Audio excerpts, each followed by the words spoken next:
रूप पाहता लोचने,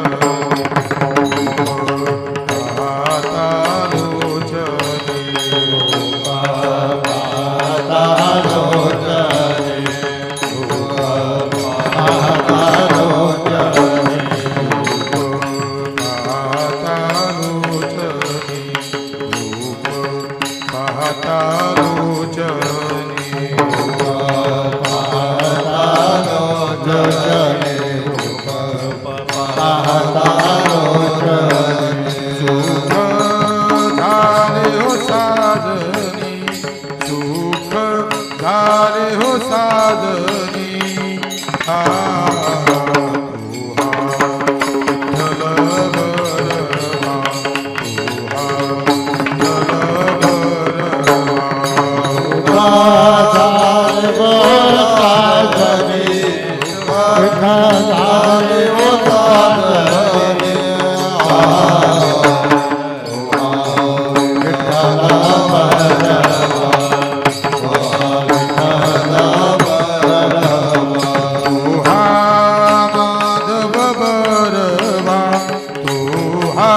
माधव बरवा,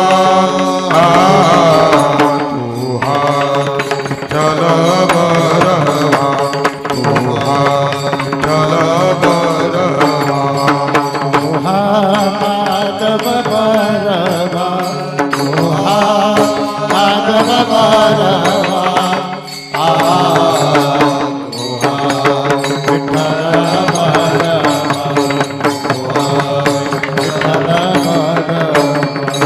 बहुत सुकृताची जोडी, बहुत सुकृताची जोडी, सुकृताची जोडी, सुकृताची जोडी, मनोनी विठ्ठली आवडी, मनोनी विठ्ठली आवडी, तुहा विठ्ठल बरवा, तुहा विठ्ठल बरवा,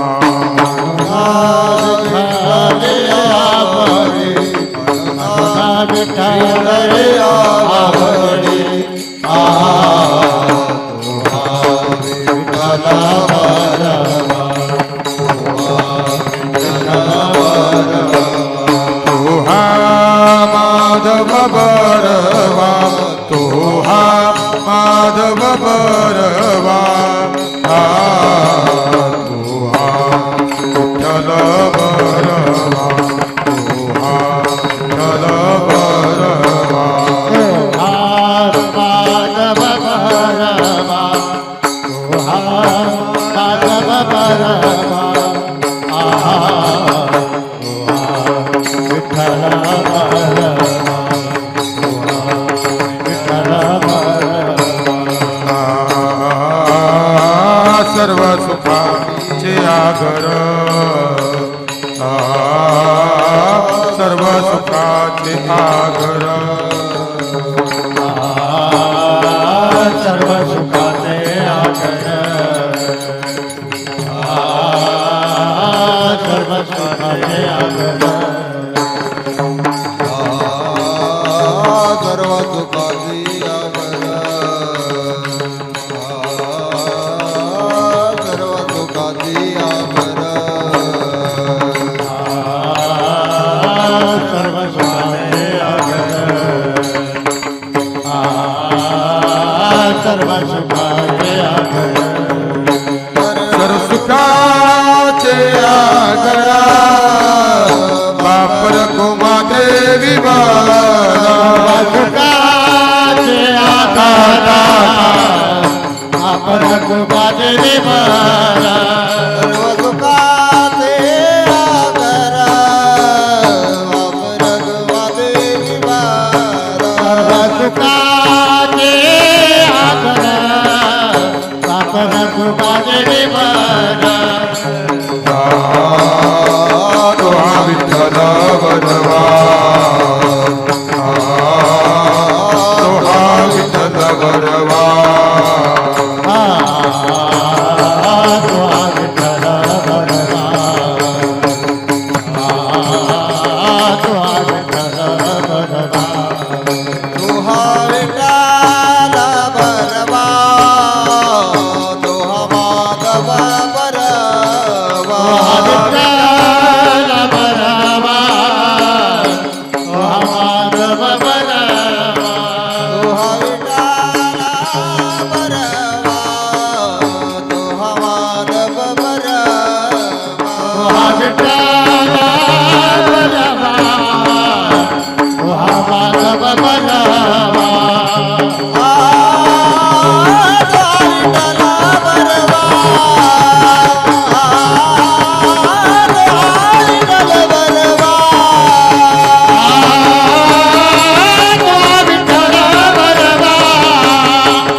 आरती तुकारामा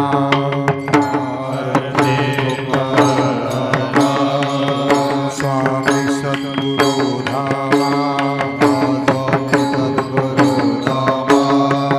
सच्चिदानंद मूर्ती पाय दाखविया मा सच्चिदानंद मूर्ती पाय दाखविया सच्चिदानंद मूर्ती पाय दाखविया आरती तुकारामा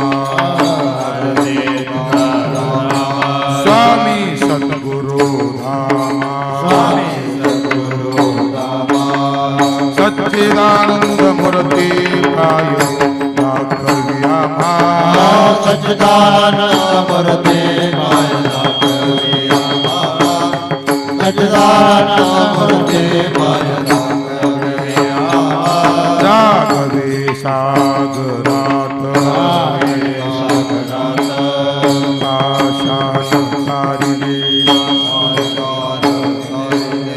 तैसे तुको बाते अभंग रक्षिले तैसे तुको बाते अभंग रक्षिले तैसे तुको बाते अभंग रक्षिले आरती तुकारामा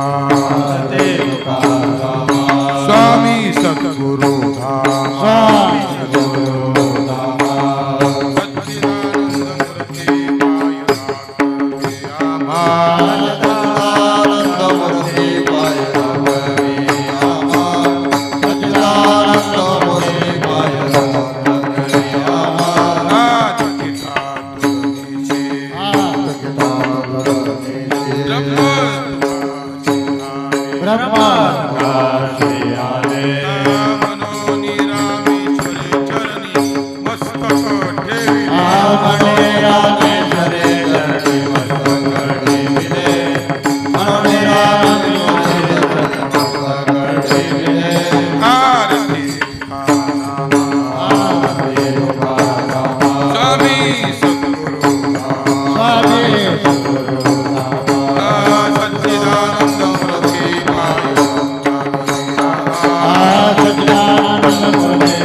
विठोबार घुमाई जय जय विठोबार घुमाई जय जय विठोबार घुमाई जय विठोबार घुमाया विठोबार घुमाई विठोबार घुमाई जय जय विठोबार घुमाई विठोबार घुमाई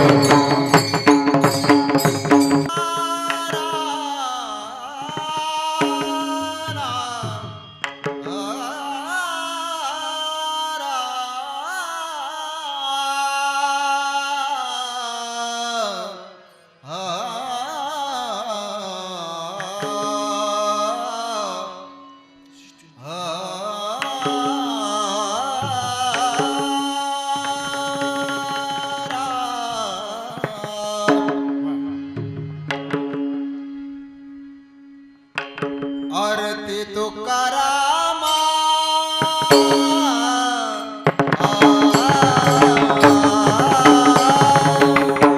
आरती तुकारामा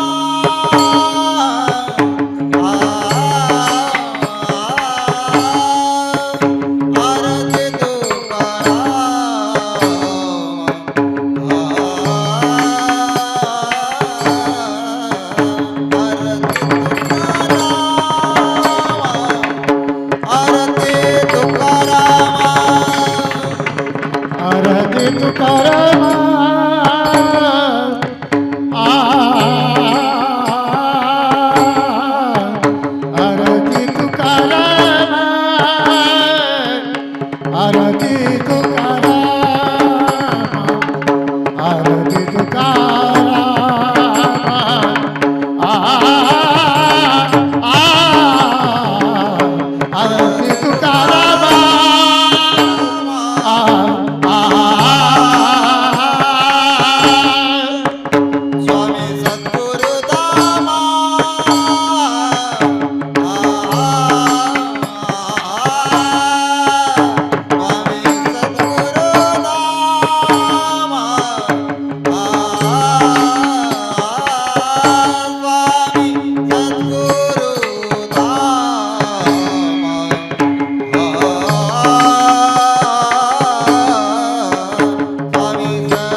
आरती तुकाराम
आरती तुकाराम आरती तुकाराम आरती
आरती तुकारामा आरती तुकारामा स्वामी सद्गुरु धामा सच्चिदानंद मूर्ती पाय दाखवी आम्हा आरती तुकारामा राघवे सागरात पाषाण तारिले तैसे तुकोबाचे अभंग रक्षिले आरती तुकारामा स्वामी सद्गुरु धामा सच्चिदानंद मूर्ती पाय दाखवी आम्हा आरती तुकारामा तुकिता तुलनेशी ब्रह्म तुकाशी आले म्हणून रामेश्वरे चरणी मस्तक ठेविले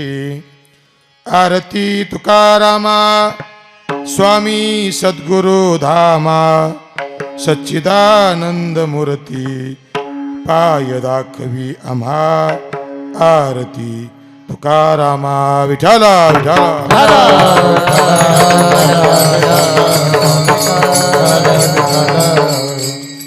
आरती तुकारामा स्वामी सद्गुरो धामा सच्चिदानंद मूर्ती पाय दाखवी आम्हा आरती तुकारामा समचरण सरोजं सान्द्रनीलाम्बुधाभं जगन्नीतपानिं मण्डनं मण्डनाना तरुणतुलसीमाञ्जरं कञ्जनेत्रं सदयधवलासं श्री विठ्ठलं चिन्तयामि महायोगपीठे तटे भीमरथ्यां वरं पुण्डरीकाय दातुं मुनीन्द्रैः समागत्य तिष्ठन्तमानन्दकन्दं परब्रह्मलिङ्गं भजे पाण्डुरङ्गम्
दयांचे केलिया स्मरण होय सकळ विद्यांचे अधिकरण तेची वंदू श्री चरण श्री गुरूंचे ते नमस्कारोनी आता काय माझी वाणी मानेल संताशी रंजो चित्ताशी आपुलिया ओम नमो ज्ञानेश्वरा करुणा करा दयाळा तुमचा अनुग्रह लाधलो पावन झालो चराचरी सेवे लागी सेवक झालो तुमच्या लागलो निज चरणा अहो स्वामी तुकया देवा यावरी न करावा अव्हेरू त्यांची या चरणा माझे दंडवत त्यांची या चरणा माझे दंडवत ज्यांचे धन वित्त पांडुरंग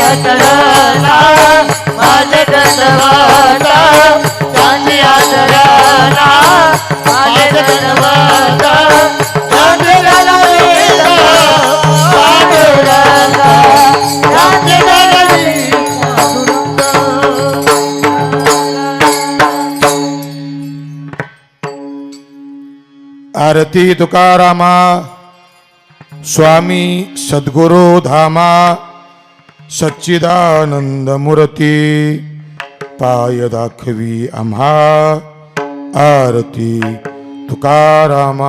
प्रस्तुत. प्राप्तस्थळी प्राप्त प्रसंगी चिंतन निरूपण रूपी सेवेकरता निवडलेला अभंग, वेदशास्त्र संपन्न असणारे प्रकांड पंडित विश्ववंद्य जगद्गुरु तुकोबरायांच्या एका कालक्रमामधील कट्टर वैरी असणारे, तदनंतर विश्ववंद्य तुकोबरायांच्या अधिकार परत्वे विश्ववंद्य तुकोबरायांचं शिष्यत्व ज्यांनी पत्करलं ते वाघोली निवासी रामेश्वर भट्ट वाघोलीकर यांचा गोड असा आरती नावाच्या प्रकरणातला विश्ववंद्य तुकोबरायांची स्तुती करणारा अभंग. विठाला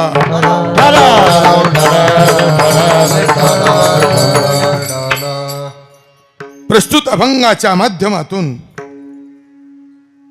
रामेश्वर भट्ट वाघोलीकर विश्ववंद्य तुकोबरायांची स्तुती करतात. त्या स्तुतीच्या अनुषंगाने रामेश्वर भट्ट वाघोलीकर आपल्या अंतकरणामध्ये असणारी श्रद्धा, आपल्या अंतकरणामध्ये असणार प्रेम आणि आपल्या अंतकरणामध्ये असणारी विश्ववंद्य तुकोबरायांच्या संबंधाने शरणांगती म्हणजे श्रद्धा, प्रेम आणि शरणांगती तुकोबरायांच्या चरणावरती समर्पित करणारा हा आरती नावाच्या प्रकरणातला गोड अभंग. विठाला म्हणजे रामेश्वर भट्ट वाघोलीकर यांचा तुकोबरायांची स्तुती करणारा, त्यांच्या चरणावरती श्रद्धा, निष्ठा, शरणांगती समर्पित करणारा आणि मला वाटतं जवळजवळ सर्वांच्या पाठातला. बरोबर ना? कारण तुकोबरायांची आरती पाठ नसावी असा माणूस मला वाटतं महाराष्ट्रामध्ये सापडणार नाही. पुढे जाऊन बोलेल जो महाराष्ट्रामध्ये जन्माला आला आणि महाराष्ट्रामध्ये जन्माला येऊन सुद्धा जर विश्ववंद्य तुकोबरायांची आरती पाठ नसेल तर मला वाटतं आपल्याला माणूस म्हणून जगण्याचा अधिकार नाही. विठाला विठाला नेहमी आपल्या कानावरती पडणारी, नेहमी आपल्या मुखातून जाणारी आरती. पण बऱ्याच वेळा गंमत अशी होते, ते रोज रोज पाठामध्ये आलं, रोज रोज कानावर आलं, पण नकळत काय होतं माणसाकडून त्याची अवज्ञा घडते. शास्त्राचं खूप गोड वचन आहे. शास्त्रकार सांगतात एखादी वस्तू असू द्या, एखादा मनुष्य असू द्या किंवा एखादी घटना असेल, ती वस्तू, मनुष्य अथवा घटना जर आपल्या नित्य संपर्कामध्ये असेल ना तर काय होतं? शास्त्रकार बोलतात अति परिचयात अवज्ञा. शास्त्रकार बोलतात अति परिचय झाला की आपल्याकडून त्याची काय होते? अवज्ञा होते. का? आपण काय म्हणतो, याला काय हे रोजच आहे, काय म्हणतो आपण, हे रोजच आहे का? कारण ते थोडं आपल्या रोजच्या परिचयामध्ये येतं. त्याला उदाहरण खूप गोड सांगितलं सुभाषितकारांनी. ते उदाहरण असं आलं, सुभाषितकार वर्णन करतात सूर्य रोज उगवतो. बरोबर का नाही? सूर्य रोज उगवतो. मला सांगा मंडपात बसलेल्यांपैकी रोज सूर्याला नमस्कार किती लोक करतात? इमानदारीने सांगा, सप्ताह चाललाय. आपल्यापैकी रोज उठल्यानंतर स्नान झाल्यावरती किती लोक सकाळी सूर्याला नमस्कार करतात? नाही, घाबरू नका, बुवा तुमचा परिचय असा आहे. फक्त तुम्ही पाहिला तेव्हा वाळला होता, आता जाडा झालाय, एवढाच फरक आहे फक्त. किती लोक नमस्कार करतात? हा, 1 2 सरासरी 20 धरा. म्हणजे फक्त एवढ्याच लोकांना माहिती आहे सूर्य उगवतो. बरोबर ना? शास्त्रकार पुढे गोड चिंतन करतात. सूर्य रोज उगवतो, सगळे नमस्कार करत नाही. पूर्ण चंद्र किती दिवसाने येतो? पूर्ण चंद्र किती दिवसाने? 1 महिन्याने येतो. पण पहा ना, तो चंद्र उगवण्याची वाट पाहिली जाते. चंद्र उगवण्याची वाट पाहिली जाते. त्या चंद्राच्या पूजेची तयारी केली जाते. अरे चंद्र उगवल्याशिवाय अन्न खाल्लं जात नाही. बरोबर ना? आपण उपास धरतो ना, कशा करता? चंद्रा करता. अरे मला सांगा, उगवलेल्या सूर्याला नमस्कार करत नाही आणि 1 महिन्याने येणाऱ्या चंद्राच्या उगवण्याची वाट पाहिली जाते. कारण काय? तुम्हाला माहिती, सूर्य रोजच दारात आहे, चंद्र महिन्याने दारात. विठ्ठल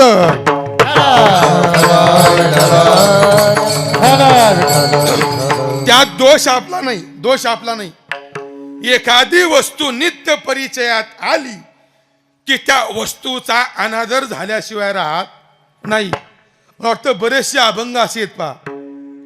आरती असेल, रूप पाहता अभंग असेल, सुंदरते ध्यान अभंग असेल. बऱ्याच लोकांना असं वाटतं रूप पाहता आणि सुंदरते ध्यान कीर्तनाच्या सुरुवातीला म्हणून टाकायचे असतात. नाही सज्जनो, ते जरी रोज कानावर पडत असतील तरी याचा अर्थ त्या अभंगाची जी योग्यता आहे ती असाधारण असते. मला इमानदारीने एक उत्तराची अपेक्षा आहे आपल्याकडून. सध्या आपल्याला पसायदान सगळ्यात जास्त कुठे ऐकायला मिळतं? नाही, शाळेत मुलांना ऐकायला मिळतं. आपल्याला कुठं ऐकायला मिळतं? कुठं? मशानभूमीत. घरी म्हणलं फाशी येते का आपल्याला? नाही होतं काय? मुद्द्याकडे या. अति परिचय झाला की अवज्ञा. आरतीच्या संबंधाने तेच झालं. आपण आरती रोज म्हणतो आणि मला गंमत वाटते महाराज, श्राद्धाचं 2 तास कीर्तन लय शांत होतं. 2 तास श्राद्धाचं कीर्तन खूप शांत होतं. रडून रडून श्राद्धाचं कीर्तन केलं जातं. माणसं रडतात, नवल नाही, बुवाही रडतो. एवढं कीर्तन रडून रडून सांगितलं जातं. आणि सगळं झाल्यावर आरती कशी घेतात? शांत. कशी घेतात? जणू काय लोकसभेची मिटिंग आहे मोठी. नाही सज्जनो, तुकोबारायांची असणारी आरती, रामेश्वर भट्ट वाघोलीकर या आरतीच्या संबंधातून विश्ववंद्य तुकोबारायांच्या चरणावरती रामेश्वर भट्टांच्या अंतःकरणामध्ये जे प्रेम आहे, जी श्रद्धा आहे, जी शरणांगती आहे, ती शरणांगती रामेश्वर भट्ट तुकोबारायांच्या चरणावरती समर्पित करतात. आणि ती समर्पित करत असताना रामेश्वर भट्ट वाघोलीकर विश्ववंद्य तुकोबारायांची स्तुती करतात. स्तुती म्हणजे आरती. चला अभंगाच्या प्रस्तावनेकडे वाटचाल करतो. या मृत्यू लोकातील प्रत्येक जीवाच्या आपण जर अंतःकरणाचा विचार केला, जर या मृत्यू लोकातील जीवाकडे आपण पाहिलं ना, ते तोंड घालून बोलावं लागते. तर मृत्यू लोकातील प्रत्येक जीव हा आपल्याला स्तुती प्रधान जीवन जगताना दिसतो. म्हणजे प्रत्येकाला स्तुती आवडते. काय आवडतं? स्तुती आवडते. म्हणून प्रत्येक माणसाचा जो प्रयत्न चालू आहे ना, तो काय होण्याकरता? स्तुती होण्याकरता. प्रत्येकाला स्तुती आवडते. ती स्तुती छोटी असेल किंवा मोठी असेल, पण प्रत्येक माणसाला स्तुती आवडते. पण गंमत आहे का? स्तुती व्हावी, पण त्याच्याकरता आपलं जीवन स्तुत्य असावं. कसं असावं?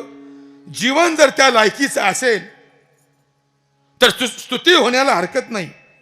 पण गंमत अशी होते, स्तुती त्या माणसाची होते ज्याचं जीवन त्या लायकीचं नसतं. सध्या आपण जर मृत्यू लोकात पाहिलं ना, अशाही लोकांची स्तुती होते. तर त्याचं आयुष्य पाहिलं तर त्याच्यामध्ये स्तुती करण्याजोगं काहीच नसतं. पण माणसाची धडपड राहते कशाची? स्तुती झाली पाहिजे, माझी प्रसिद्धी झाली पाहिजे. माझा मोठेपणा झाला पाहिजे. आणि मग त्या दृष्टीने प्रत्येक माणूस प्रयत्न करतो. स्तुती व्हावी, मोठेपणा यावा, किंबहुना प्रसिद्धी यावी. आणि सध्याच्या काळामध्ये प्रसिद्धी करता अनेक साधनं आली. प्रसिद्ध होण्याकरता, स्तुती करून घेण्याकरता भरपूर साधनं आली. त्यातलं सर्वात महत्वाचं साधन आलं आपल्या हातामध्ये. कोणतं? मोबाईल नावाचं साधन. मला खरं सांगा, सकाळी उठल्या उठल्या पहिलं तुम्ही काय करता? तुम्हाला मोबाईलची शपथ. काय करता? मोबाईल पाहतो का? करमत नाही. स्टेटस पाहतो, इंस्टाग्राम पाहतो, फेसबुक पाहतो, बऱ्याचशा गोष्टी पाहतो. मी नेहमी गमतीने सांगतो, आपण जे स्टेटस पाहतो ना, त्यातली बरीचशी स्टेटस अशी असतात ती स्तुती होण्याकरता ठेवली जातात. पण सर्वसामान्य माणसाचं सोडून द्या, सर्वसामान्य जीवाचं सोडून द्या. हा, महाराज मंडळींकडे या, त्यात मी सुद्धा आलो. आमच्या सुद्धा रोज मोबाईलला काय असतात? पत्रिका असतात. 7 ते 9, 10 ते 12, 4 ते 6. पण फक्त पत्रिका नसतात, कीर्तनाचे फोटोही असतात. आता मगाशी आमिर शेठने रील काढली, ते आता उद्या येईल लगेच पहा, की लगेच त्या आपण स्टेटसला ठेवतो. काय? कालची कीर्तन सेवा नारोळी. पत्रिका ठेवली जाते, स्टेटस ठेवलं जातं. कीर्तनामध्ये हार घातला, तो हार घातलेला फोटो सुद्धा स्टेटसला ठेवला जातो. कीर्तनाची पत्रिका स्टेटसला, फेटा बांधतानाचा स्टेटस ठेवला जातो, चालत येतानाचा स्टेटस ठेवला जातो, कीर्तनामध्ये हार घातल्याचा स्टेटस ठेवला जातो.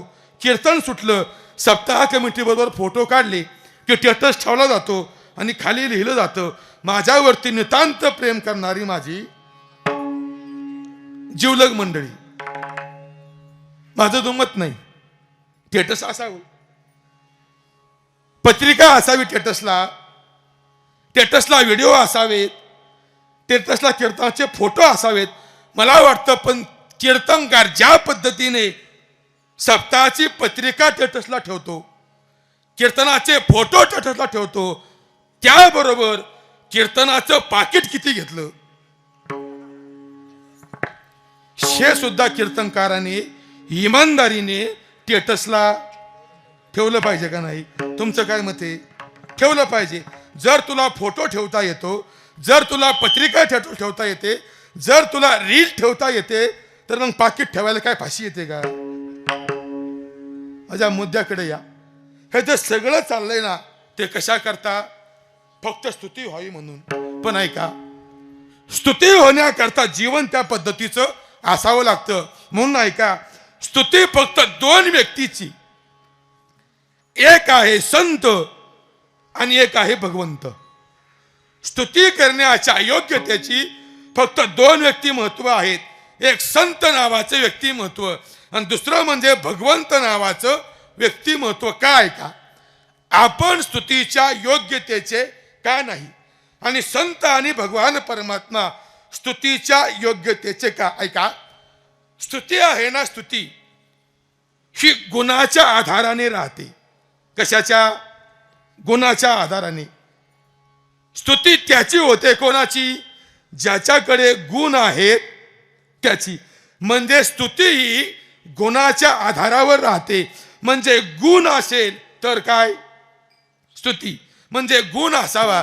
तुम्ही संतांकडे पहा, संतांच्या जीवनामध्ये तुकोबराय बोलतात, जर तुम्ही पाहायला गेला ना संत जीवन, तर संतांच्या जीवनामध्ये तुम्ही पाहायला गेला तरी तुम्हाला अवगुण सापडणार नाही. गोडप्रमाणे पाहताव गुण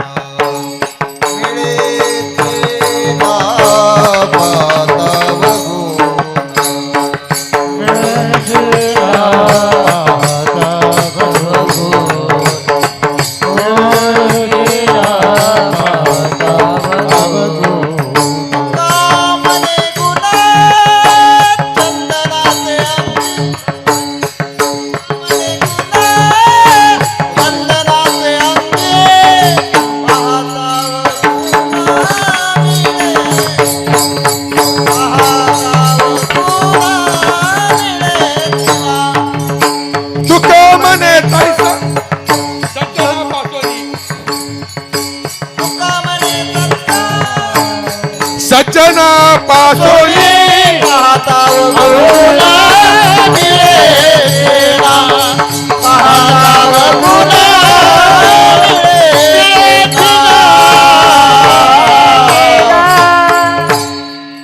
चला झाकली मुठसावा लाखाची. तुका म्हणे तैसा सज्जना पासोनी पाहता अवगुण मिळेची ना. अरे संत जीवनामध्ये शोधला तरी अवगुण सापडणार नाही आणि आपल्या जीवनामध्ये शोधला तरी. मोठ्याने बोला, मला वयाच्या मानाने ऐकायला कमी येतं. आपल्या जीवनात शोधून सुद्धा गुण सापडणार नाही. म्हणजे आपण कोण आहे? कोण आहे? म्हणजे मान्य करतो ही लय मोठं. विठाल विठाल. कारण सज्जन व स्तुती व्हायची असेल तर स्तुती ही गुणाच्या आधाराने राहते. आणि गुण म्हणजे ज्याच्याकडे चांगले गुण आहेत ना, स्तुती त्या आधाराने राहते. कशाने? काय काय लोक सहज बोलतात, त्याचे गुण वाईट येतात. गुण वाईट नसतात. गुण वाईट नसतात. वाईट असतात ते अवगुण असतात. काय? आपण सहज बोलून जातो काय तो वाईट गुणाचा आहे. गुण वाईट नसतो. गुण वाईट नसतो. वाईट कोण असतं? अवगुण असतं. मला सांगा, गटार स्वच्छ असतं? गटार मला सांगा, दारासमोर आपल्या गटार असलं पाहिजे, पण ते कसं असलं पाहिजे? स्वच्छ. गटार स्वच्छ असतं का? जे स्वच्छ असतं त्याला गटार म्हणत नाही. जे अस्वच्छ असतं त्याला गटार म्हणलं जातं. तसं गुण वाईट नसतो. गुण चांगला असतो. वाईट असतो तो अवगुण. मग स्तुती त्याची होते. कोणाची? ज्याच्याकडे गुण आहे त्याची. म्हणजे संतांकडे गुण आहे म्हणून संतांची स्तुती. आणि भगवंताकडे सुद्धा काय आहे? गुण आहे. किती गुण? चला ज्ञानेश्वरी मध्ये ज्ञानोबा राय बोलतात, देवाला जे भगवान परमात्मा म्हणतात ना, देवाला जे भगवंत म्हणतात ना, त्याला कारणच आहे काय? ऐका यशस्वी औदार्य, ज्ञान, वैराग्य, ऐश्वर्य हे सहाही गुणवर्य वसती जेत मनवोनी तो भगवंतू. ज्ञानोबा राय बोलतात, देवाकडे 6 गुण आहेत म्हणून त्याला काय म्हणायचं? भगवंत. ऐका यश, श्री, औदार्य, ज्ञान, वैराग्य, ऐश्वर्य. म्हणजे गुण एकतर संतांकडे आणि गुण एकतर देवाकडे. मग स्तुती कोणाची असावी? एकतर संतांची असावी किंवा देवाची. देवाच्या स्तुतीचे आपल्याला अनेक अभंग पाहायला मिळतात. अनेक अभंग. सर्व संत महात्म्यांनी देवांची अनेक अभंगातून स्तुती केली. किंबहुना गीतेमध्ये जे शेवट विष्णू सहस्त्रनाम आहे ना, ते विष्णू सहस्त्रनाम म्हणजे भगवंताची स्तुतीच आहे. किंवा ज्ञानेश्वरीचं पारायण सुरू करताना एक प्रार्थना म्हटली जाते पा, तुकोबारायांचा अभंग आहे. तो संपूर्ण अभंगामध्ये देवाची नावं येतात. पण ते म्हणजे भगवंताची स्तुती. कोणता अभंग येतो? श्री अनंता मधुसूदना, श्री अनंता मधुसूदना, पद्मनाभा नारायणा, जगद्व्यापका जनार्दना, जगद्व्यापका जनार्दना, हे आनंद घना विनाशा, सकळ देवा आदिदेवा, सकळ देवा आदिदेवा. जगद्व्यापका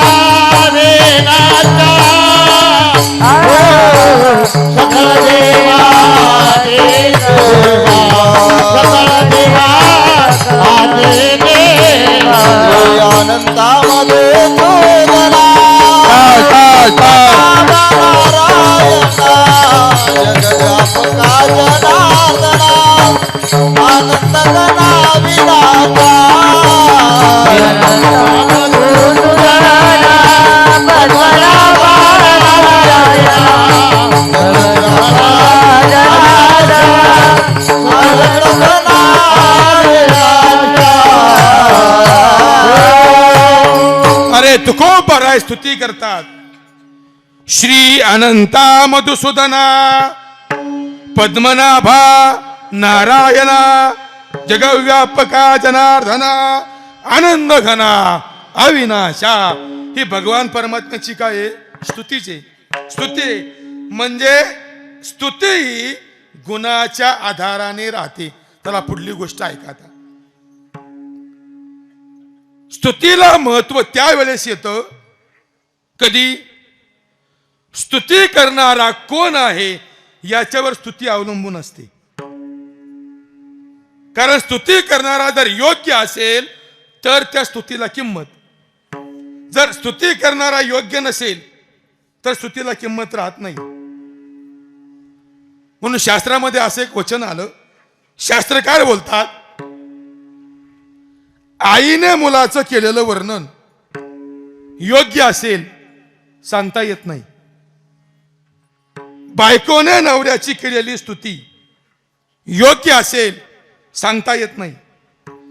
शिष्याने गुरुची केलेली स्तुती योग्य असेल सांगता येत नाही. आणि सेवकाने मालकाची केलेली स्तुती योग्य असेल सांगता येत नाही. का? ज्यावेळेस आई मुलाची स्तुती करते ना त्याच्यामध्ये आईचं प्रेम असतं. म्हणून आईचा मुलगा कसाही जरी असला,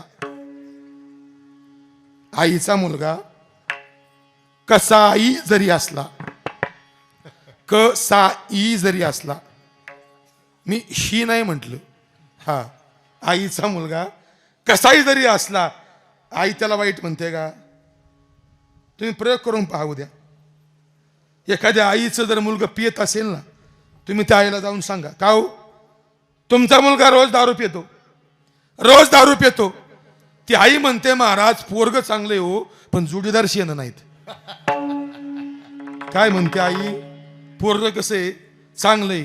कोण शेण नाही? जोडीदार. जोडीदार का शेण नाहीत? पेत्यात म्हणून. आणि तुझं पेत म्हणून लय शेण आहे का? आईने मुलाचं किती वर्णन केलं त्याच्यामध्ये प्रेम आहे. चला पुढे. बायकोने नवऱ्याचं केलेलं वर्णन किंवा बायकोने नवऱ्याची केलेली स्तुती योग्य असेल सांगता येत नाही. कारण पत्नीच्या अंतःकरणात सुद्धा काय असतं? प्रेम असतं पती संबंधाने. मग तो कसला जरी असला तरी ती त्याला काय म्हणते? चांगलाच म्हणते. कसलाही असला तरी. तुम्ही तोच प्रश्न बायकोला करा परत. कोणता? तुझा नवरा लय पियतो, ती मान्य करते का? ती म्हणते, महाराज पियतय हो पण जीव लावायला चांगलं आहे. म्हणजे ते जीव बी याच्या करता लावतं बायकोने पियाला लावावी म्हणून. म्हणून मुलाचं आईनं केलेली स्तुती योग्य असेल सांगता येत नाही. पत्नीने पतीची केलेली स्तुती योग्य असेल सांगता येत नाही. शिष्याने गुरुची केलेली स्तुती योग्य असेल सांगता येत नाही.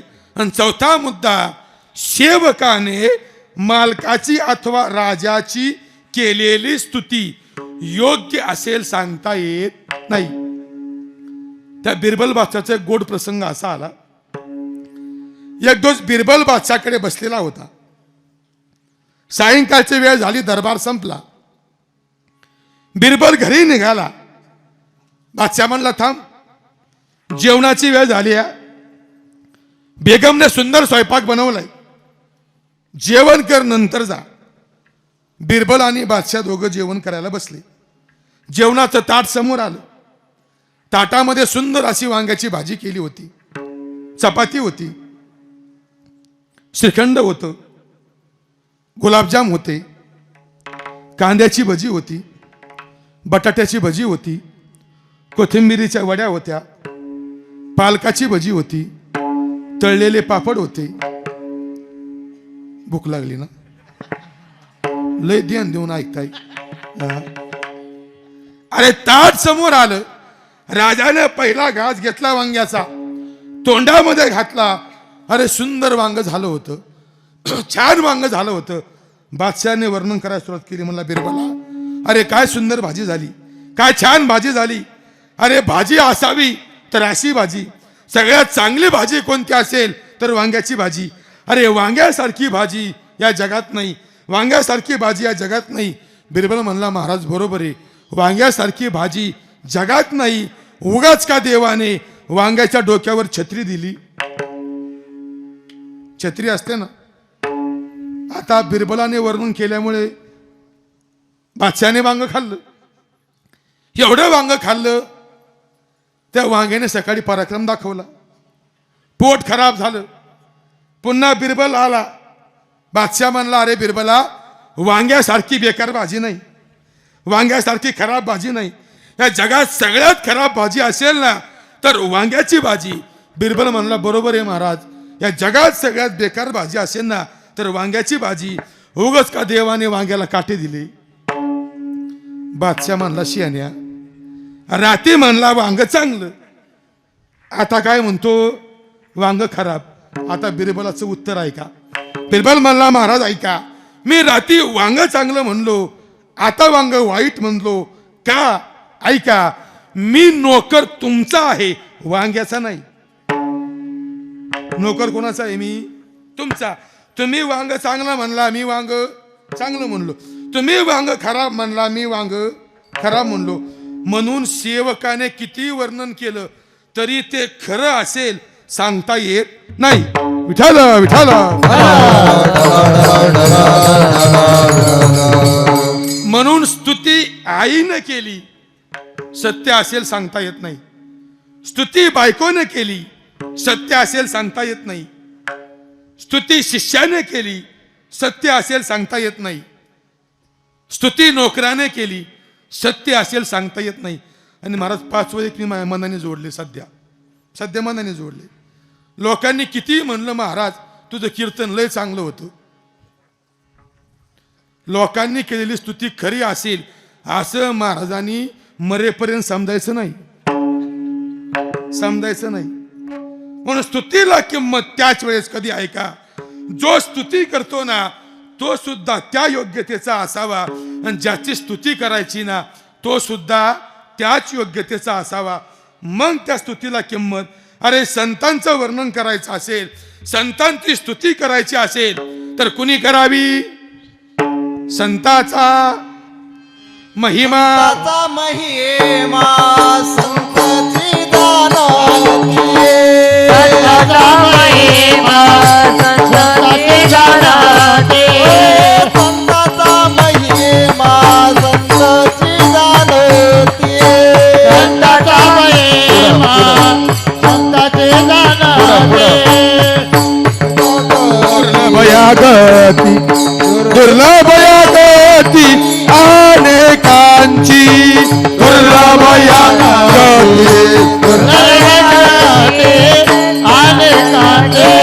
संताचा महिमा संतची जाणती. दुर्लभ या गती अनेकाचे. दुर्लभ या गती अनेकाचे. संताचा महिमा संताची जाणती. दुर्लभागती अनेकाचे. दुर्लभागती अनेकाचे.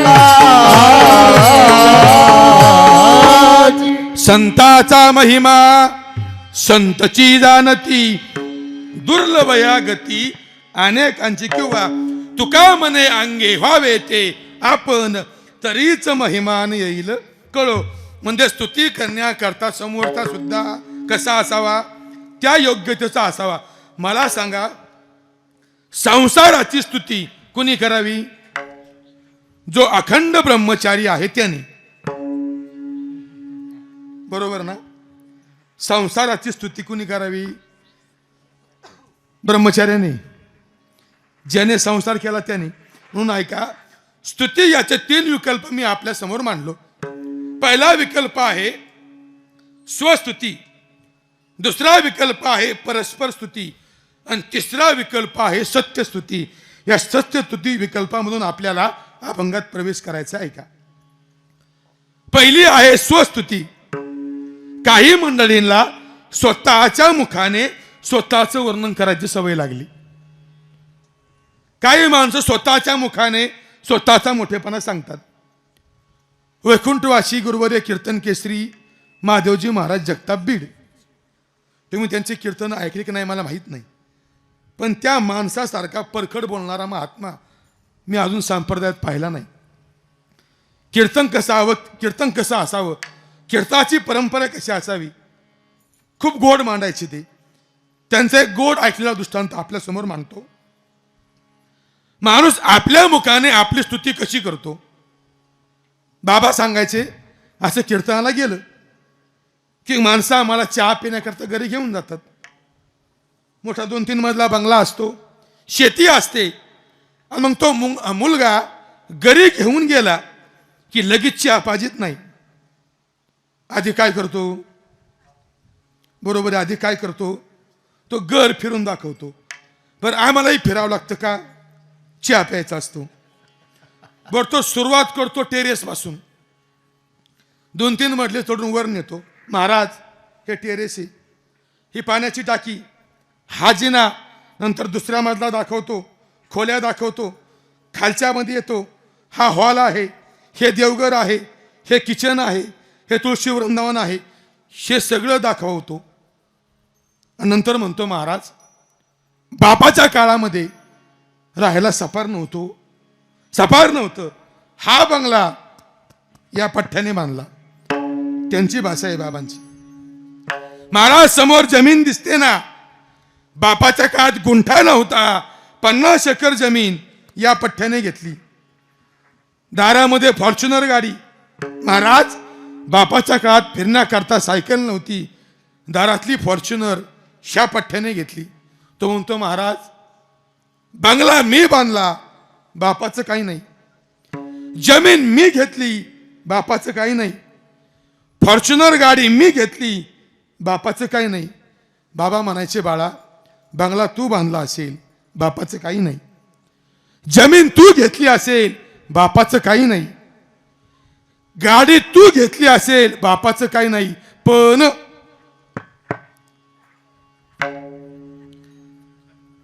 नाही, पुढचं सांगावंच लागन का, तसलं तर लय कळतं आपल्याला. ज्ञानेश्वरातली ओवी नाही काढायची, पण असलं तुकडं लगेच डोक्यात येतं. याला म्हणतात स्वस्तुती, स्वतःच्या मुखाने स्वतःचं वर्णन करणं. दुसरा विकल्प आहे परस्पर स्तुती. म्हणजे मी तुमचं वर्णन केलं की तुम्ही माझं वर्णन करणं, याला म्हणतात परस्पर स्तुती. पण ऐका, शास्त्राने याच्यामध्ये एक दोष सांगितला. कोणता? परस्पर स्तुती करत असताना एकतर ती प्रेमाच्या संबंधाने केली जाते, किंबहुना काहीतरी स्वार्थाच्या संबंधाने केली जाते. एका सुभाषितकाराने खूप गोड चिंतन केलं. उष्णस्य गृहे लग्नम गर्दभः वेद पाठकः अहो रूपम अहो ध्वनिः परस्परम प्रशंसती. आता फोडून सांगतो ऐका.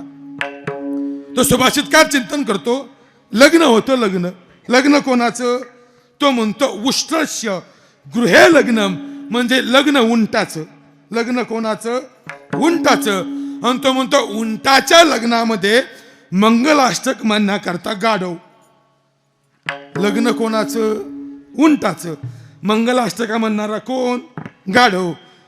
नवरदेव पाया पडून आला, नवरदेव बाहुल्यावर उभा राहिला. गाढवाने नवरदेवाकडे पाहिलं आणि आता गाढवाने नवरदेवाची स्तुती करायला सुरुवात केली. गाढव म्हणतो, अरे काय नवरदेव, काय देखणा नवरदेव, काय रूपवान नवरदेव, काय सुंदर नवरदेव. अरे काय नवरदेवाचा चेहरा, काय नवरदेवाचे पाय, काय नवरदेवाचं पोट. कुणाचं? उंटाचं. अहो रूपम, मला सांगा उंट दिसायला देखणा असतो का? पण गाढवाने वर्णन केलं. आता उंटाला राहुलं नाही. उंट म्हणला, अरे गाढव दादाने जर एवढं सुंदर माझं वर्णन केलं असेल तर आपण सुद्धा गाढवाचं वर्णन केलं पाहिजे. कारण त्याला काय म्हणतात? त्याला व्यवहार म्हणतात. काय म्हणतात? त्याला व्यवहार म्हणतात. जर माझं वर्णन समोरच्याने केलं असेल तर मी समोरच्याचं वर्णन करणं, याला व्यवहार म्हणतात. तुमच्या एखाद्या कार्यक्रमाला मी आलो, तुम्ही माझ्या एखाद्या कार्यक्रमाला येणं, व्यवहार म्हणतात. मी तुम्हाला आहेर आणला, तुम्ही मला आहेर आणणं, याला व्यवहार म्हणतात. मी एखाद्या कीर्तनकाराला कीर्तनाची तारीख दिली, त्या कीर्तनकाराने मला कीर्तनाची तारीख देणं, सध्या याला व्यवहारच म्हणतात. ते आपलं असलं तरी झाकून कशाला ठेवायचं. आता गाढवाने काय केलं, सुरुवात केली वर्णन करायला. गाढव म्हणतो, अरे आजपर्यंत अनेक लोकांचं गाणं ऐकलं, आजपर्यंत अनेक लोकांचे आवाज ऐकले, पण एवढा गोड आवाज, एवढा सुंदर आवाज, एवढा चांगला आवाज, एवढा मधुर आवाज मी आजपर्यंत ऐकला नाही. कोणाचा? गाढवाचा. गोड आवाज असतो ना. आता मला तुम्हाला प्रश्न करायचा आहे, या दोघांनी जी एकमेकाची स्तुती केली यातली खरी कोणाची? म्हणजे गाढव बोलला ते खरं का उंट बोलला ते खरं? दोघांची खरं नाही, ही स्तुती चालत नाही. आणि तिसरी स्तुती आहे सत्यस्तुती. ऐका, कशाला म्हणतात सत्यस्तुती? आपला एखादा वैरी असावा, अरे मरेपर्यंत ज्याचं ना आपलं कधीच पटलं नाही, असा शत्रू असावा आणि त्या शत्रूने आपल्या संदर्भामध्ये चांगलं बोलावं, त्याला म्हणतात खरी स्तुती, त्याला म्हणतात खरी स्तुती. अरे आज सुद्धा जे तुकोबरायांची स्तुती करतात ना, ते रामेश्वर भट्ट. कोण होते? अरे ज्या रामेश्वर भट्टाने एक काळ तुकोबरायांना देहूमध्ये राहू दिलं नाही. अरे कोण रामेश्वर भट्ट? त्या रामेश्वर भट्टांच्या आज्ञेने तुकोबरायांचा गाथा इंद्रायणीच्या पाण्यात बुडवण्यात आला. अरे कोण रामेश्वर भट्ट? ज्या रामेश्वर भट्टांच्या आज्ञेने विश्ववंद्य तुकोबरायांची गाढवावरून धिंड काढली, तो रामेश्वर भट्ट. अरे कोण रामेश्वर भट्ट? ज्या रामेश्वर भट्टांच्या आज्ञेने तुकोबरायांना अभंग लिहिण्याची बंदी आणली, तो रामेश्वर भट्ट. अरे तेच रामेश्वर भट्ट आज विश्ववंद्य तुकोबरायांची स्तुती करतात आणि स्तुती करताना काय चिंतन करतात? अभंगाचं पहिलं चरण. आरती तुकारामा, आरती तुकारामा, आरती तुकारामा, आरती तुकारामा, आरती तुकारामा, आरती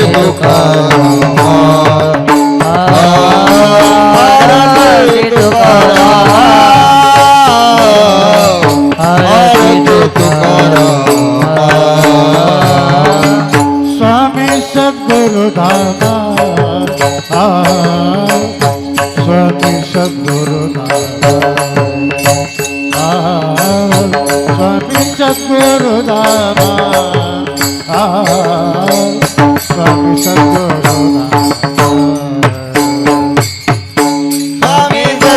सद्गुरुनामा, स्वामी सद्गुरुनामा, स्वामी सद्गुरुनामा,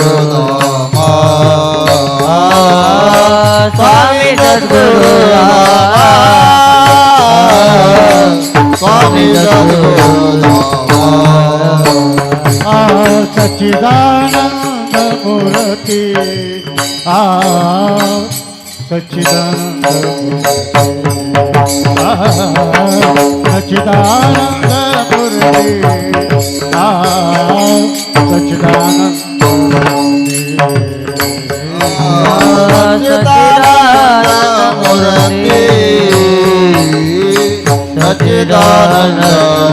मूर्ति, सच्चिदानंद मूर्ति, सच्चिदानंद मूर्ति.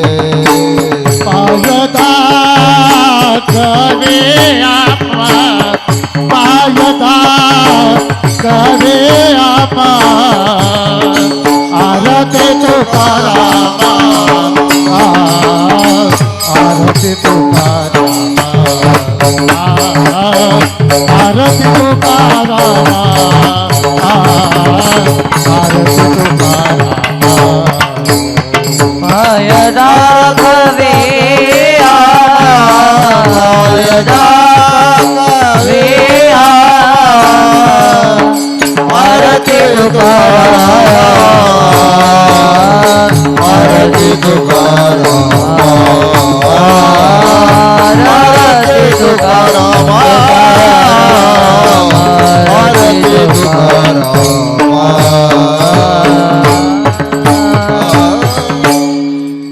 रामेश्वर भट्ट वाघोलीकर विश्ववंद्य तुकोबरायांची स्तुती करतात. पहिला शब्द वापरतात आरती. आरती तुकारामा, पहिला शब्द वापरला आरती. कशाला म्हणतात आरती? आरती म्हणजे काय?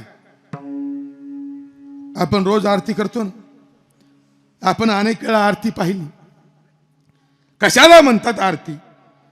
एक आरती शब्दाच्या 2-3 व्याख्या आपल्या समोर मांडतो. फक्त व्याख्या बारीक ऐका, लक्ष देऊन ऐकलं तर समजेल. पहिली व्याख्या कशाला म्हणतात आरती? आर्तता इति आरती ही. व्याख्याकार बोलतात भगवान परमात्म्याच्या भक्तीमध्ये आर्तता असणं त्याला म्हणा आरती. म्हणजे भगवान परमात्म्यावर आपण जी भक्ती करतो ना, त्या भक्तीमध्ये काय असावी? आर्तता असावी. आर्तता याचा अर्थ भगवान परमात्मा भेटण्याकरता आपल्या अंतकरणाची अवस्था व्याकुळ व्हावी. व्याकुळ तो देव भेटावा याच्याकरता अंतकरणाची आर्ततेची जी अवस्था होते ना, त्याला म्हणतात आरती. ती आर्ततेने भगवान परमात्म्याच्या संबंधाने जी जी क्रिया केली जाते त्याला म्हणतात आरती. तुकोबराय बोलतात भक्तीमध्ये किती आर्तता असावी. अरे किती आर्तता असावी. तो देव भेटण्याकरता अंतकरणाची काय अवस्था व्हावी. अरे देव जर नाही भेटला ना, चित्ताची अवस्था काय व्हावी. तुकोबराय बोलतात पाण्यामध्ये मासा असतो. मासा, पाण्यातला मासा बाहेर काढल्यानंतर तो मासा त्या पाण्यात जाण्याकरता त्या माशाची जी अवस्था होते ना, ती अवस्था आपली देव भेटण्याकरता व्हावी. जीवना वेगळी मासोळी, जीवना वेगळी मासोळी, जीवना वेगळी मासोळी, जीवना वेगळी मासोळी. तैसा तुका तळमळी, तैसा तुका तळमळी, जीवना वेगळी मासोळी. कैसे झाले माझ्या जीवा. कैसा तुका तळमळे, कैसा तुका तळमळे, कैसे झाले माझ्या जीवा. कैसे झाले माझ्या जीवा. अरे देव भेटण्याकरता किती आतुरता असावी. जीवना वेगळी मासोळी, तैसा तुका तळमळी, तैसे झाले माझ्या जीवा. केव्हा भेटशी केशवा. अभंगाची सुरुवात काय आहे? आठवते का? कन्या सासुराशी जाय, मागे परतोनी पाहे, तैसे झाले माझ्या जीवा. तुकोबराय बोलतात देव भेटण्याकरता किती आर्तता असावी. अरे मुलगी सासरी जाताना जशी माहेरकडे पाहते ना, माहेराच्या संबंधाने मुलीच्या अंतकरणात जी आर्तता असते ना, ती आर्तता भगवान परमात्म्याच्या भक्तीमध्ये असणं त्याला म्हणा आरती. चला पुढची व्याख्या ऐका. पहिली व्याख्या सांगितली आर्तता इति आरती. दुसरी व्याख्या ऐका. आ नाम समंतात इति परमेश्वरे रती सा आरती ही. व्याख्या पुन्हा ऐका. आ नाम समंतात परमेश्वरे दैवी रती इति आरती ही. ले डोक्याला ताण घेऊ नका, सोपं करून सांगतो. कसलं असलं ऐकायची सवय राहिली नाही. असलं ऐकायची सवय राहिली नाही. त्यात दोष तुमचा नाही, आम्ही तुम्हाला सांगत नाही, त्यामुळे तुम्ही असलं ऐकत नाही. विठाल विठाल. कारण जोपर्यंत कीर्तनकार सांगणार नाही तोपर्यंत तुम्ही ऐकणार नाही, आणि जोपर्यंत तुम्ही कीर्तनकारांना चांगलं सांगायला लावणार नाही तोपर्यंत आमचंही गडी चांगलं सांगणार नाही, त्यांना वाटतंय बरं हीच चांगलं चाललंय आपलं. ते काय मी थोडं बोलायला लागलो की तोंड सुटतं, जाऊ द्या, ते नाही राहत आता आलेलं. आ नाम समंतात इति परमेश्वरी रती इति आरती. आता व्याख्या आहे का, याचा विस्तार आहे का. सर्व अंगाने भगवान परमात्म्याची भक्ती करणं त्याला म्हणतात आरती. सर्वांगाने भगवान परमात्म्यावर श्रद्धा ठेवणं त्याला म्हणतात आरती. सर्व अंगाने देवाशी रत होणं त्याला म्हणतात आरती.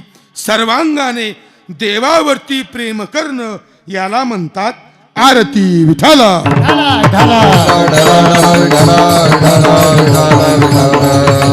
म्हणजे सर्व बाजूने भगवंताशी रत होणं, सर्वांगाने देवावर प्रेम करणं याला म्हणतात आरती. सर्वांगाने देवावर प्रेम करणं त्याला म्हणतात आरती. तिसरी व्याख्या आहे का. आता 2 व्याख्या झाल्या, तिसरी व्याख्या आहे का. कशाला म्हणतात आरती. अखंड रती इति आरती. काय शब्द वापरला मी. अखंड रती इति आरती. रती म्हणजे प्रेम, रती म्हणजे प्रेम, आणि अखंड रती म्हणजे अखंड भगवान परमात्म्याशी रममान होणं त्याला म्हणा आरती. विठाला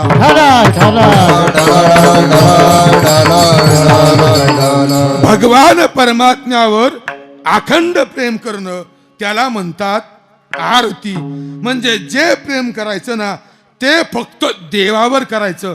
आणि कसं करायचं. अखंड करायचं. अखंड. मला सांगा, तुमचं देवावर प्रेम आहे का नाही.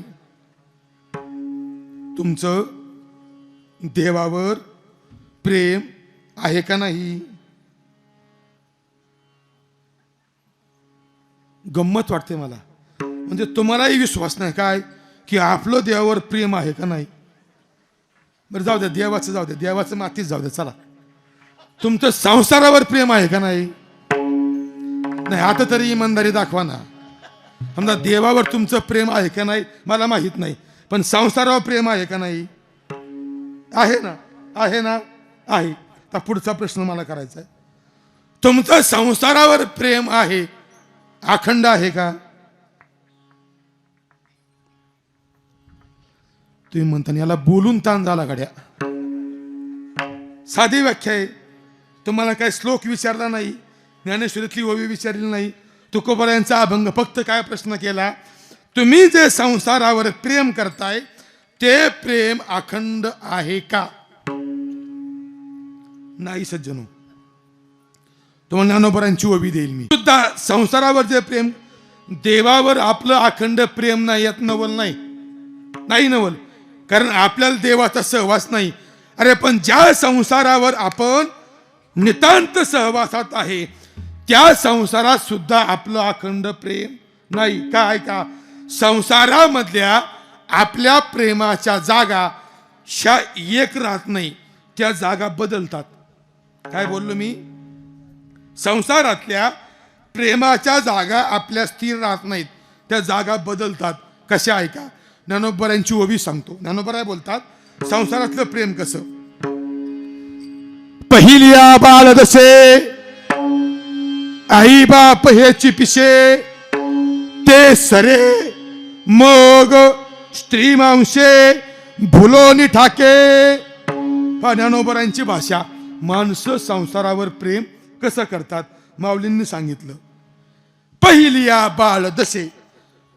माऊली बोलतात मूल लहान असताना, मूल लहान असताना मुलाचं प्रेम कोणावर असतं. लहान मुलाचं प्रेम कोणावर असतं. आई वडिलांच्यावर. म्हणजे लहानपणी मुलाला आई वडील सोडून कोणीच आवडत नाही.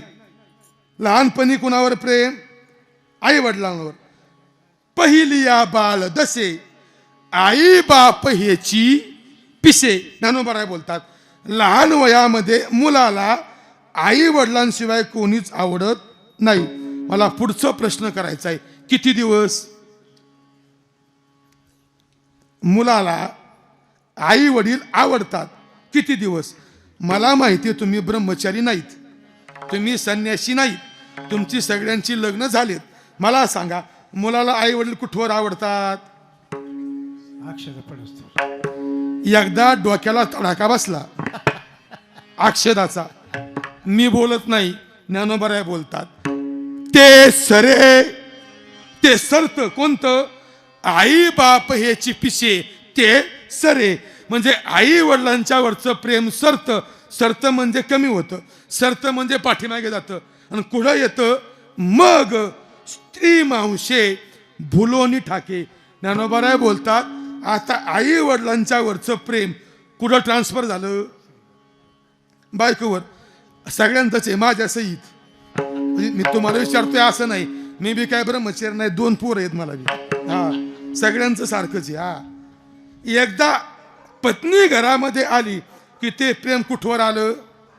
ते आता पत्नीवर आलं. पुढचा प्रश्न, बायकोवर सुद्धा आपण कुठवर प्रेम करतो? संसारामध्ये माणसाचं प्रेम पत्नीवर असतं. कुठवर? जोपर्यंत मूलबाळ होत नाही तिथवर. एकदा मुलं झाली की बायकोवरचं प्रेम कुठे गेलं? मुलांच्यावर गेलं. चला पुढं, मुलांच्यावर प्रेम कुठवर? माणूस मुलांच्यावर प्रेम कुठवर करतो? नातू येईपर्यंत. समजा मी आता वयस्कर माणसांना विचारलं तुमचं मुलावर जास्त प्रेम आहे का नातूवर जास्त प्रेम आहे? कारण आपलं मुदलापेक्षा आपल्याला याज आवडतं. आपण काय म्हणतो? मुद्दल कधी बी दे पण याज मात्र महिन्याला जमा कर. मुद्दल कुठं जात नाही. काय आलं पाहिजे? व्याज. म्हणजे मुलावरचं प्रेम कुठं गेलं आता? नातवावर. मला सांगा संसारातल्या प्रेमाच्या जागा किती बदलल्या? 4 बदलल्या. 4 म्हणजे आपलं संसारावर सुद्धा प्रेम अखंड नाही. जर संसारावर प्रेम अखंड नसेल तर आपण देवावर काय अखंड प्रेम करणार? विठाल विठाल.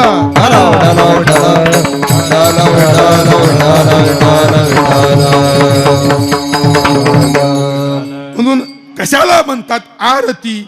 अखंड रती. अखंड भगवान परमात्म्याच्या प्रेमामध्ये रत होणं त्याला काय म्हणतात? आरती. किती व्याख्या झाल्या? तूच मोज म्हणा, तू सांगतोय म्हणल्यावर एक शेवटची व्याख्या घ्या. आता आपल्या सगळ्यांना कळणं अशी व्याख्या करतो. शेवटची व्याख्या मला सांगा. आरती शब्द तोंडापुढे आला, आरती शब्द आपल्या डोळ्यासमोर आला, आपल्याला कोणती क्रिया आठवते? आरती म्हणलं कोणती क्रिया आठवते? देवाला ओवाळण्याची क्रिया. म्हणजे आपल्या दृष्टीने देवाला ओवाळणं म्हणजे काय? आरती. देवाला ओवाळणं म्हणजे आरती. जाऊ दे, त्याला कीर्तन ऐकायचं असेल तुम्ही इकडे लक्ष द्या. देवाला ओवाळणं म्हणजे काय? आरती. तुम्ही आरती केली ना? आरती आपण सर्वांनी केली. मला सांगा आरती करत असताना ती आरती देवाभोवती किती वेळा ओवाळावी?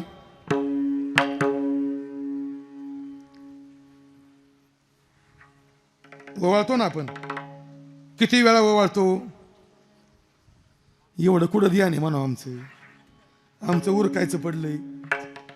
आरती ओवाळतो, अरे किती वेळा ओवाळतो ऐका. शास्त्राने तेही सांगितलं. आरती देवाची करत असताना किती वेळा ओवाळावं आणि कोणत्या कोणत्या ठिकाणी ओवाळावं ऐका लक्ष देऊन. आरती ओवाळत असताना देवाच्या मुखाभोवती आरती 3 वेळा ओवाळावी. मुखाभोवती आरती 3 वेळा ओवाळावी. देवाच्या पायाजवळ आरती 4 वेळा ओवाळावी. आणि नंतर अखंड देवाच्या देहाभोवती आरती 7 वेळा ओवाळावी. विठाला चला. चेहऱ्यासमोर 3 वेळा, पायाजवळ 4 वेळा आणि अखंड देवाच्या शरीराभोवती 7 वेळा. काय का कशा करता? पूर्वीच्या काळात लाईट नव्हत्या, पूर्वीच्या काळात लाईट नव्हते, मग मंदिरात काय राहायचं? दिवा राहायचा. कशाचा? तेलाचा दिवा. तेलाच्या दिव्यामध्ये देवाला पाहण्याची पहिली प्रथा होती. मग पहा, देवाच्या चेहऱ्याभोवती आरती 3 वेळा ओवाळून पहिल्यांदा देवाचा चेहरा पाहायचा, तो ज्योतीच्या प्रकाशात आरतीच्या. नंतर 4 वेळा आरती पायाभोवती ओवाळून देवाचे पाय 4 वेळा पाहायचे त्या आरतीच्या ज्योतीच्या प्रकाशात. नंतर 7 वेळा आरती देवाच्या शरीरावरती ओवाळून त्या ज्योतीच्या प्रकाशात देवाला 7 वेळा पाहायचं. 7, 3, 10 आणि 4, 14. 14 वेळा देवाची आरती ओवाळावी. कशा करता ऐका. 3 वेळा चेहरा पहा, 4 वेळा चरण पहा आणि 7 वेळा संपूर्ण देह पहा. अशी 14 वेळेस आरती ओवाळावी लागते. विठाला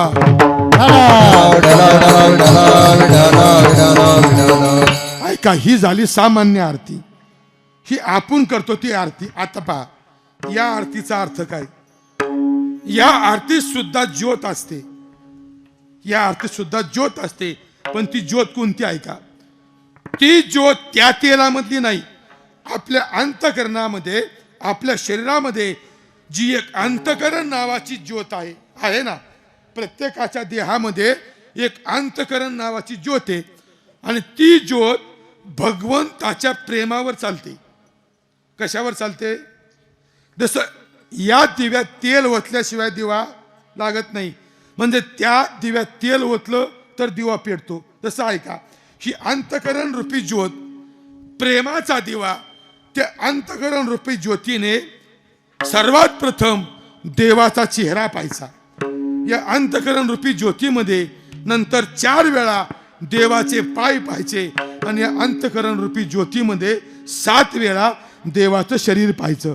म्हणजे संपूर्ण देवाचं स्वरूप जी दाखवते तिला म्हणा आरती. विठाला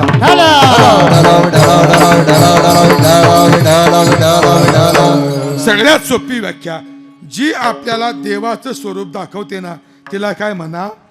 आरती. पण तुकोबरा काय बोलतात? आरती. पहिला शब्द काय वापरला? आरती. नंतर तुकारामा, तुकोबाराय मी तुमची आरती करतो. पुढचा शब्द आहे स्वामी. काय? स्वामी. तुकोबाराय मी तुमची आरती करतो. का? तुम्ही कोण आहात? तुम्ही स्वामी आहात. स्वामी कोण आहात? स्वामी आहात. मला सांगा, स्वामी म्हणजे काय?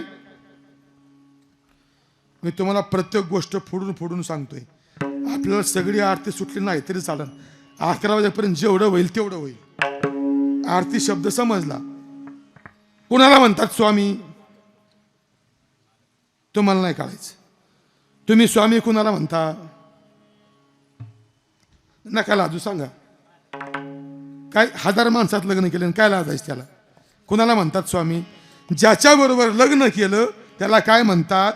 स्वामी. स्वामीच का म्हणतात? नवऱ्याला स्वामीच का म्हणतात? कारण ज्या दिवसापासून लग्न झालं त्या दिवसापासून त्या देहाचा मालक कोण? फक्त नवरा. कोण? नवरा. म्हणजे स्वामी शब्दाचा पहिला अर्थ आहे मालक. स्वामी म्हणजे कोण? मालक. मग रामेश्वर भट्ट बोलतात, तुकोबाराय तुम्ही कोण आहात? तुम्ही मालक आहात. मालक. आता तुकोबाराय जर मालक असतील तर तुकोबाराय कोणाचे मालक? कोणाचे मालक? जिजाईचे मालक तो अर्थ करायचा नाही, तो सामान्य अर्थ झाला. स्वामी शब्दाचा अर्थ आहे मालक. पण जर रामेश्वर भट्ट तुकोबारायांना स्वामी म्हणत असतील तर तुकोबाराय कोणाचे मालक? ऐका, तुकोबाराय दोघांचे मालक. दोघांचे मालक. एक तुकोबाराय विकारांचे मालक आणि तुकोबाराय इंद्रियाचे मालक. विठाला म्हणजे ज्यांच्या ताब्यात विकार आहेत आणि ज्यांच्या ताब्यात इंद्रिय आहेत ना त्यांना मला मालक एकच प्रमाण देतो.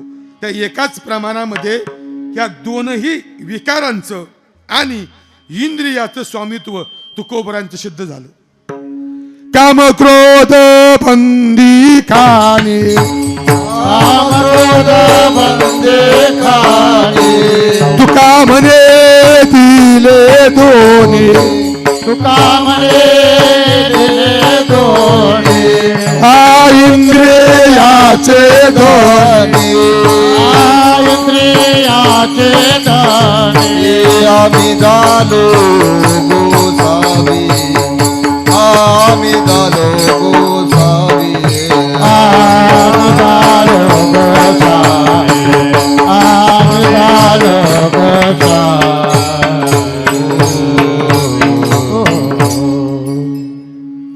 एकच प्रमाण त्यात दोनही सिद्ध होतं. तुकोबराय इंद्रियांचे मालक कसे आणि तुकोबराय विकारांचे मालक कसे. काम क्रोध बंदी खाणी तुकोबराय बोलत आम्ही काय केलं, आम्ही काम आणि क्रोध तुरुंगात टाकले तुरुंगात. आणि जो तुरुंगात असतो तो स्वतंत्र नसतो. जो तुरुंगात असतो तो स्वतंत्र नसतो. त्याला त्या तुरुंगाच्या जेलरच्या इच्छेप्रमाणे वागावं लागतं. म्हणजे त्या तुरुंगातल्या त्या आरोपीचा मालक कोण असतो त्यावेळेस तो जेलर. कारण जेलरच्या आज्ञेने त्याला वागावं लागतं. तुकोबराय बोलले काय केलं, आम्ही विकार आहेत ना विकारच तुरुंगात टाकले. मग आता त्या विकारांना आम्ही ज्याप्रमाणे आज्ञा देऊ त्या पद्धतीने ते विकार राहतात. कोणते, काम आणि क्रोध. कोण आहे काम आणि क्रोध, सामान्य आहेत का. ए बाळांनो बडबड नको, बडबड नाही करायची. काम आणि क्रोध कशाला म्हणतात, काम कशाला म्हणतात, क्रोध. ऐका कामाची व्याख्या ऐका, थोडं बारीक ऐकल्यावर समजतं पण लक्ष देऊन ऐकलं पाहिजे. ऐका, पहिला काम कशाला म्हणतात काम. एखादी वस्तू आपल्याला मिळावी ही इच्छा अंतःकरणामध्ये निर्माण होणं आणि ती निर्माण झालेली इच्छा प्रत्येक क्षणाला वाढत जाणं त्याला म्हणतात काम. कशाला, एखादी वस्तू मला मिळावी ही इच्छा अंतःकरणात निर्माण होणं आणि ती निर्माण झालेली इच्छा प्रत्येक क्षणाला वाढणं त्याला म्हणतात काम. आणि क्रोध ऐका, जी वस्तू मिळण्याची इच्छा निर्माण झाली ती वस्तू जर नाही मिळाली अंतःकरणामध्ये जी भावना निर्माण होते त्याला म्हणा क्रोध. एखादी गोष्ट मिळावी ही इच्छा निर्माण होणं काम, आणि ती वस्तू नाही मिळाली की मनामध्ये जी भावना होते ना त्याला म्हणा क्रोध. तुम्ही म्हणता महाराज असे काय करतात काम आणि क्रोध. सामान्य नाव आहे काम आणि क्रोध. काम क्रोध करतात काय ऐका. अर्जुनाने भगवंताला गीतेमध्ये एक प्रश्न केला, सामान्य प्रश्न केला. तो प्रश्न असा केला की देवा, या मृत्यू लोकातील प्रत्येक जीवाला माहिती आहे मी जे चुकीचं कर्म करतोय ना ते कर्म पाप आहे, तरी सुद्धा तो जीव ते कर्म का करतो. काय प्रश्न केलाय. मृत्यू लोकातील प्रत्येक जीवाला माहिती आहे मी करतोय ते काय आहे, पाप आहे, तरी सुद्धा जीव ते पाप का करतो. श्लोक ऐका. अथकेन प्रयुक्तोयम पापमचरती पुरुषा. अर्जुन बोलतो सांग देवा, जर माहित आहे पापे तरी सुद्धा तो जीव पाप का करतो. मला तुम्हाला विचारायचे, मला सांगा एखादी गोष्ट आपण चुकीची केली आपल्याला माहित नसतं का ते पाप आहे. बरं जाऊ द्या, आता कीर्तन सुटलं, तुम्ही कीर्तनानंतर घरी निघाला, तुमच्या लक्षात आलं की तुमची चप्पल गेली. काय लक्षात आलं की तुमची चप्पल गेली. तर मला तुम्हाला विचारायचे, तुम्ही घरी कसं जाता.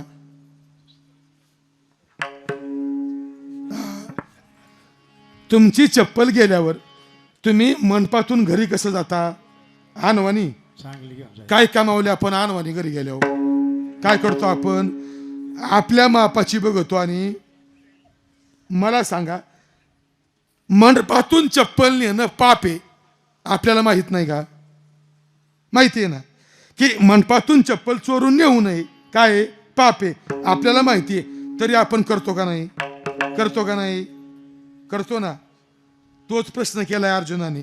सांग देवा, जर त्यांना कळतं हे पाप आहे तरी ते पाप ते का करतात? आता ऐका देवाचं उत्तर.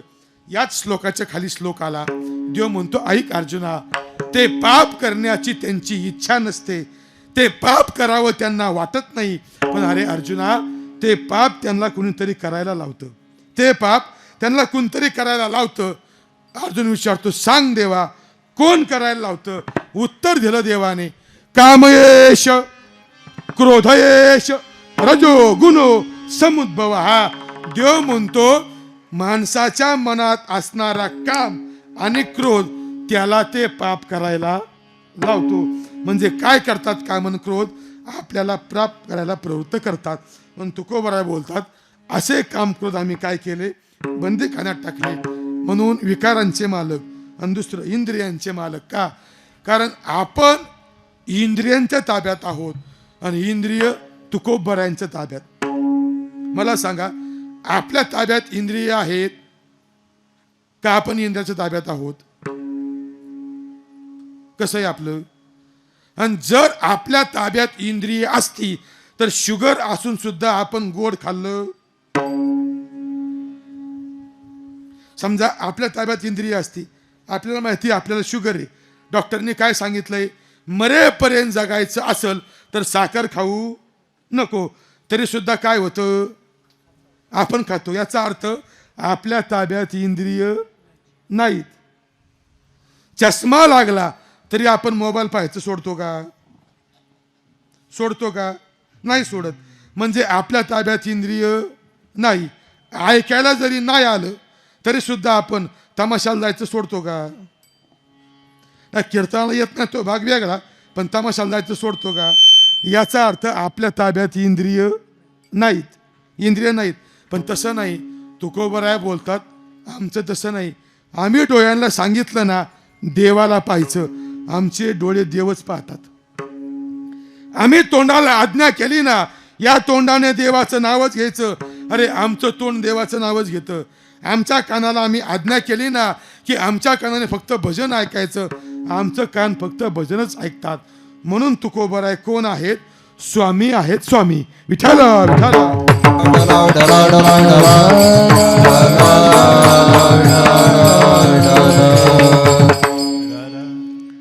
आपली वेळ संपली. 11:03 झाल्यात. फक्त एक 5 मिनिटं घेतो, चालन ना? 5 मिनिटं वाढली चालतील का सोडू लगेच उपारणं? मला बी लय ताण आहे, तुम्ही पाहताय मागास धरून. सध्या कार्यक्रम फुल चालू येतात, सकाळ संध्याकाळ सकाळ संध्याकाळ. कार्यक्रमांचा व्याप, संस्थांचा व्याप, थोडी विश्रांती होत नाही. बरं, ह्याला विश्रांती झाल्याशिवाय जागा येत नाही. पण आता उभं राहिलं मग हाय घे नाही करायची. रक्तामध्येच ती म्हणलं काय विठ्ठल विठ्ठल. चला, आरती समजलं, स्वामी समजलं. पुढचा शब्द आहे सद्गुरू. तुकोबराय तुम्ही कोण आहात? सद्गुरू आहात. सद्गुरू. सद्गुरू म्हणजे कोण ऐका? एक असतात शिक्षा गुरु आणि एक असतात दीक्षा गुरु. एक असतात शिक्षा गुरु, एक असतात दीक्षा गुरु. शिक्षा गुरु कोणते ऐका? आपल्याला शालेय शिक्षण जे देतात, किंबहुना या देहाच्या संबंधाने जे आपल्याला शिकवतात त्यांना म्हणा शिक्षा गुरु. आणि आत्म्याच्या संबंधाने जे समजवतात त्यांना म्हणा दीक्षा गुरु. पण सद्गुरू म्हणजे कोण ऐका? शिक्षा गुरु वेगळे, दीक्षा गुरु वेगळे आणि सद्गुरू वेगळे. सद्गुरू कोण ऐका? शिक्षा गुरु शालेय शिक्षणाचे, दीक्षा गुरु कोण ऐका? आत्म्याच्या संबंधाने जे शिकवतात त्यांना दीक्षा गुरु. आणि सद्गुरू कोण म्हणतात ऐका? जे अज्ञान दूर करतात ना त्यांना म्हणा सद्गुरू. पण त्यात सुद्धा 2 अज्ञान आहेत. एक आहे स्थूल अज्ञान, एक आहे मूल अज्ञान. स्थूल अज्ञान म्हणजे काय? देहाच्या संबंधाने असणारं अज्ञान स्थूल अज्ञान, आणि देवाच्या संबंधाने असणारं अज्ञान ते मूल अज्ञान. जे देहाच्या संबंधाने असणारं अज्ञान दूर करतात त्यांना म्हणा गुरु. आणि देवाच्या संबंधाने असणार अज्ञान जे दूर करतात त्यांना म्हणा सद्गुरु विठ्ठला. मग तुकोबर आहे, तुम्ही कोण आहात? देवाच्या संबंधाने असणार अज्ञान दूर करणारे तुम्ही आहात म्हणून सद्गुरु आहात. आरती झालं, स्वामी झालं, सद्गुरु झालं. पुढचा शब्द काय? स्वामी, सद्गुरु, धामा. काय शब्द? तुकोबर आहे, तुम्ही कोण आहात? तुम्ही धामा आहात. धामा ऐका. धामा म्हणजे काय? आता लय लांबवत नाही, वेळ संपलाय. धामा म्हणजे काय ऐका. धामाचा मूळ शब्द आहे धाम. धाम शब्दापासून धामा शब्द तयार झाला. धाम शब्दाचा अर्थ आहे विश्रांती आणि धामा शब्दाचा अर्थ आहे विश्रांतीचं ठिकाण. धाम म्हणजे विश्रांती आणि धामा म्हणजे विश्रांतीचं ठिकाण. मग तुकोबर आहे, तुम्ही कोण आहात? या सर्व जगाला विश्रांती देणारं ठिकाण. जर कोण असताल तर तुकोबर आहे ते तुम्ही आहात. म्हणजे कोण आहात? धामा. म्हणून पहा, धाम शब्द आपल्या परिचयाचा आहे. धाम म्हणजे विश्रांती. प्रत्येक गावात एक धाम असतं. पहा, प्रत्येक गावात एक धाम असतं. असतं का नाही? नारळीत आहे का? त्याला काय म्हणतात? काय म्हणतात? अमरधाम म्हणतात ना. तिथं काय करतात? साखरपुडा करतात. काय करतात? माणसं जाळतात. कुठं? त्याला धामच नाव का दिलं मला सांगा? त्याला धाम नाव देण्याचा अर्थ काय मला सांगा? आपल्याला विश्रांती कधी मिळते? आपल्याला विश्रांती कधी मिळते? जोपर्यंत आपण तिथं जात नाही तोपर्यंत विश्रांती मिळत नाही. म्हणून धाम म्हणजे विश्रांती आणि धामा म्हणजे विश्रांतीचं ठिकाण. तुकोबर आहे, तुम्ही कोण आहात? विश्रांतीचं ठिकाण आहात. विश्रांतीचा ठाव पायी संतापाशी भाव. अरे संतांचं चरण हे जगाला विश्रांती देतात. अरे जगाला सोडून द्या. अरे एक दिवस विचारलं देवाने, नामदेवराय खूप थकलो, आता असं वाटतं विश्रांती घ्यावी, विश्रांती. पण नामदेवराय मला कळत नाही मला विश्रांती कुठे मिळेल. अरे नामदेवरायांनी उत्तर दिलं, देवा तुम्हाला विश्रांती पाहिजे ना, मी सांगतो एक ठिकाण. कोणतं ठिकाण? नामा म्हणे देवा चला तया ठाया विश्रांती घ्यावया कल्पावरी. देवा जर तुम्हाला विश्रांती हवी असेल तर तुम्हाला ज्ञानोबरायांच्या शिवाय पर्याय नाही. म्हणजे फक्त जीवाला नाही तर देवालाही जे विश्रांती देतात ना ते आहेत संत. तुकोबर आहे, तुम्ही कोण आहात? धामा आहात.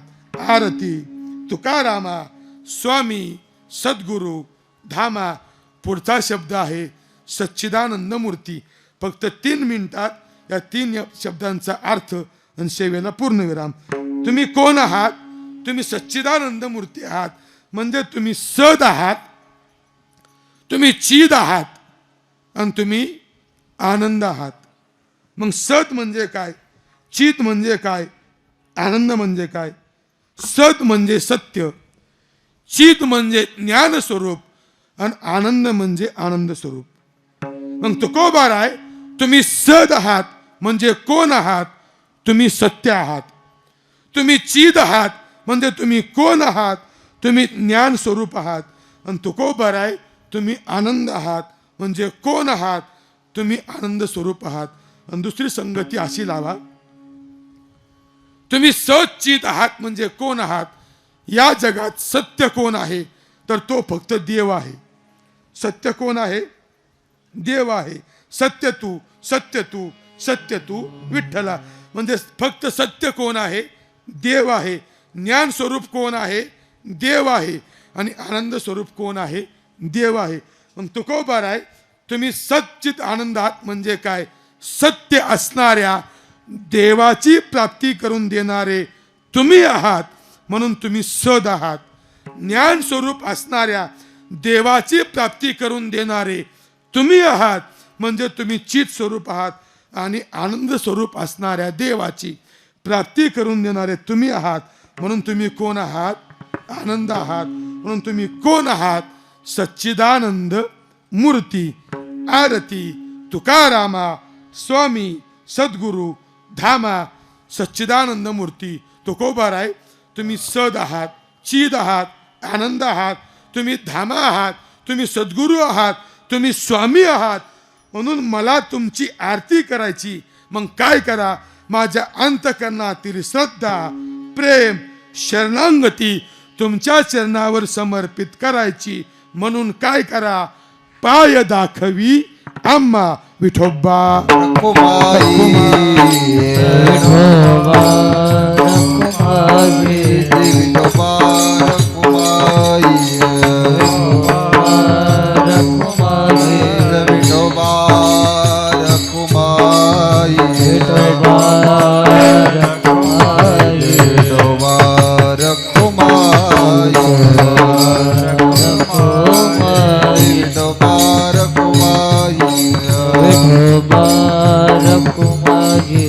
विठोबा रखुमाई विठोबा रखुमाई विठोबा रखुमाई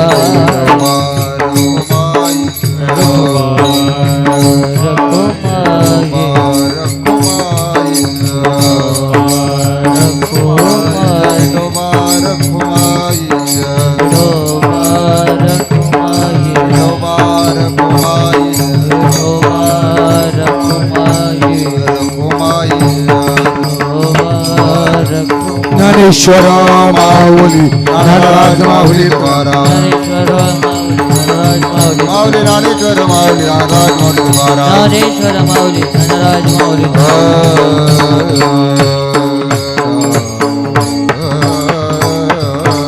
रामेश्वर भट्ट बोलतात, आरती तुकारामा स्वामी सद्गुरु धामा.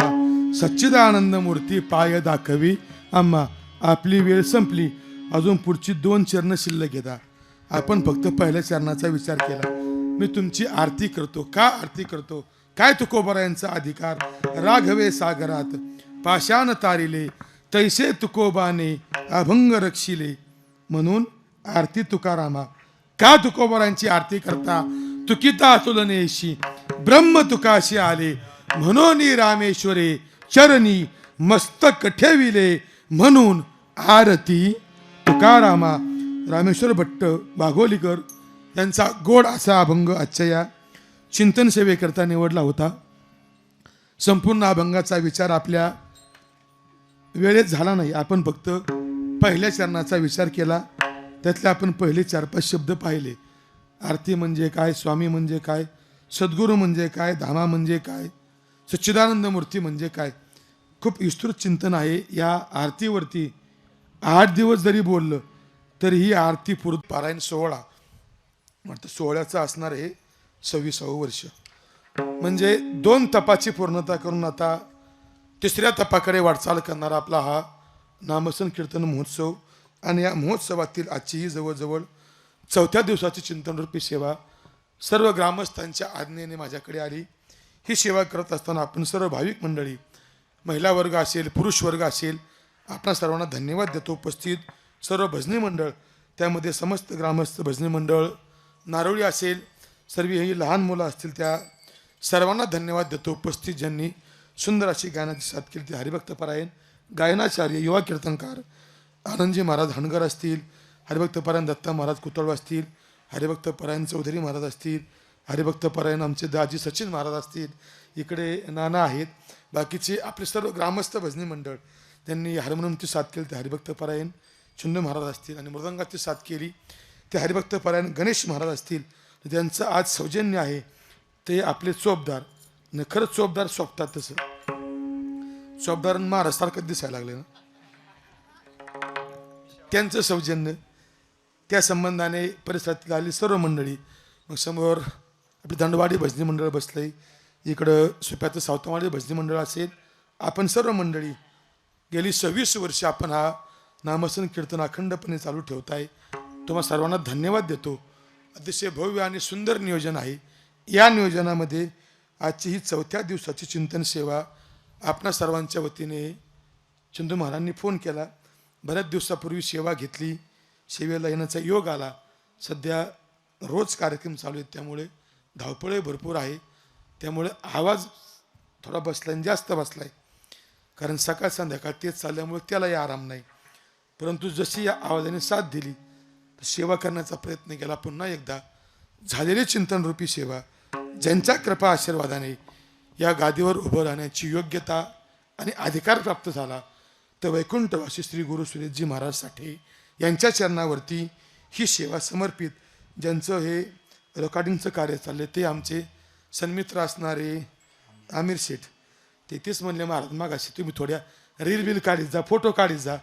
म्हणलं मला नाही आवडत ती, त्याला काय करायचं नाही. म्हणले महाराज पण काढीत जा, सध्या गरज आहे. त्यांच्याकडे बरेच कीर्तन रेकॉर्डिंग येतात, ते म्हणलं तर मीच रील काढतो. म्हणलं तुम्हीच काढा. ते काय ते माझ्या लक्षात राहत नाही, ते फोटो काढायचं आणि रील काढायचं. पण गोड स्वभाव आहे, त्यांचंही सहकार्य, त्यांनाही धन्यवाद देतो. आणि तुमचे एक 10 मिनटं मी जास्त घेतले, तुमची क्षमा मागतो आणि सेवेला पूर्णविराम. विठ्ठल जय जय जय. विठाल जय जय विठाल